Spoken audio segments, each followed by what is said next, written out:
No, আমি এই যে এইভাবে তোমরা যেভাবে আসছো, তোমরা যেভাবে কথা বলছো, এই মিডিয়াটাই। জাহাঙ্গীরনগর বিশ্ববিদ্যালয়ে চলমান আন্দোলনের মধ্যে উপাচার্য অধ্যাপক ডক্টর কামরুল আহসানকে ফ্যাসিস্ট আখ্যা দেওয়ায় তীব্র ক্ষোভ ও প্রতিবাদে ফেটে পড়েছে জাবির দর্শন বিভাগ।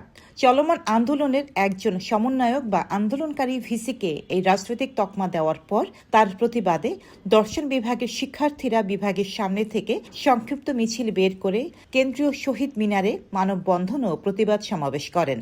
উপাচার্যের সম্মানহানি এবং এমন কুরুচিপূর্ণ মন্তব্যের প্রতিবাদে উত্তাল হয়ে উঠেছে ক্যাম্পাস। আমরা তার বিভাগের শিক্ষার্থী হিসেবে আমরা নিজেদের জায়গা থেকে খুবই লজ্জিত এবং সেটার জন্যই আমরা প্রতিবাদ জানাতে এখানে এসেছি। এবং আমরা মনে করি যে আমাদের কামরুল হাসান স্যার এই ফ্যাসিস্ট শব্দটির সাথে তার কোনোভাবেই সে ডিজার্ভ করে না, সে এটার সাথে তার যায় না।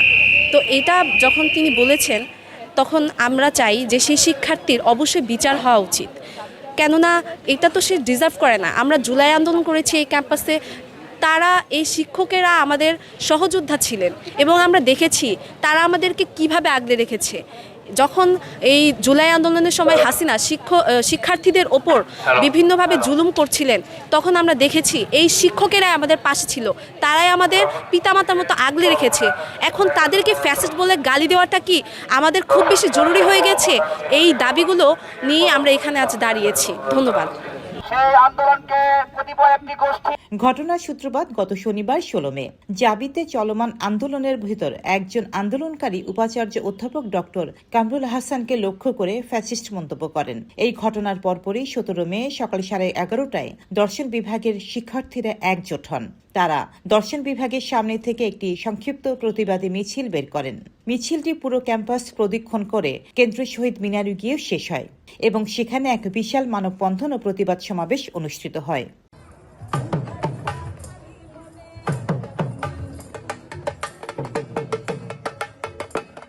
নিউ ইয়র্কের জ্যাকসন হাইটসে বর্ণাঢ্য আয়োজনে চতুর্থবারের মতো অনুষ্ঠিত হল বাংলাদেশ ডে প্যারেড। প্রবাসী বাংলাদেশিদের সংগঠন ও কমিউনিটির স্বতঃস্ফূর্ত অংশগ্রহণে এই প্যারেড নিউ ইয়র্কের লাল সবুজের এক মিলন মেলায় পরিণত হয়। প্যারেডটি 17 মে সকালে শুরু হয়ে দুপুর পর্যন্ত চলে। প্রবাসী বাংলাদেশিদের শতাধিক সামাজিক, সাংস্কৃতিক ও ব্যবসায়িক সংগঠন এতে অংশগ্রহণ করে। প্যারেড উপলক্ষে পুরো এলাকা লাল সবুজের সাজে সাজানো হয়। অনুষ্ঠানে বাংলাদেশের ঐতিহ্যবাহী সংস্কৃতি, নাচ, গান ও দেশীয় সংস্কৃতির নানা উপস্থাপনা তুলে ধরা হয়। আয়োজনে অংশ নিতে বাংলাদেশ থেকে জনপ্রিয় তারকা ও শিল্পীরা নিউ ইয়র্কে আসেন। প্রতিনিধিত্ব করবেন ভাবলাম না, তবে একটা সবার কোঅপারেশনে আমরা সামনে আরো চলে যাবো।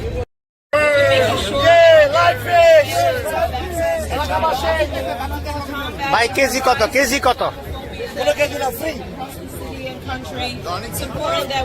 অন্যতম প্যারেডের শৃঙ্খলা ও নিরাপত্তা রক্ষায় নিউ ইয়র্ক পুলিশে কর্মরত বাংলাদেশি আমেরিকান অফিসাররা গুরুত্বপূর্ণ দায়িত্ব পালন করেন। চতুর্থবারের মতো আয়োজিত এই প্যারেডটির লক্ষ্য ছিল বিদেশের মাটিতে বাংলাদেশের ভাবমূর্তি আরও সুদৃঢ় করা এবং নতুন প্রজন্মের কাছে বাঙালি সংস্কৃতি ও ঐতিহ্য তুলে ধরা।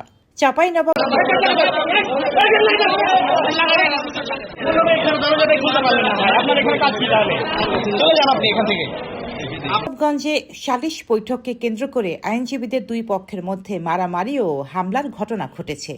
এই ঘটনায় আইনজীবী ও শিক্ষার্থী সহ অন্তত 7 জন আহত হয়েছেন।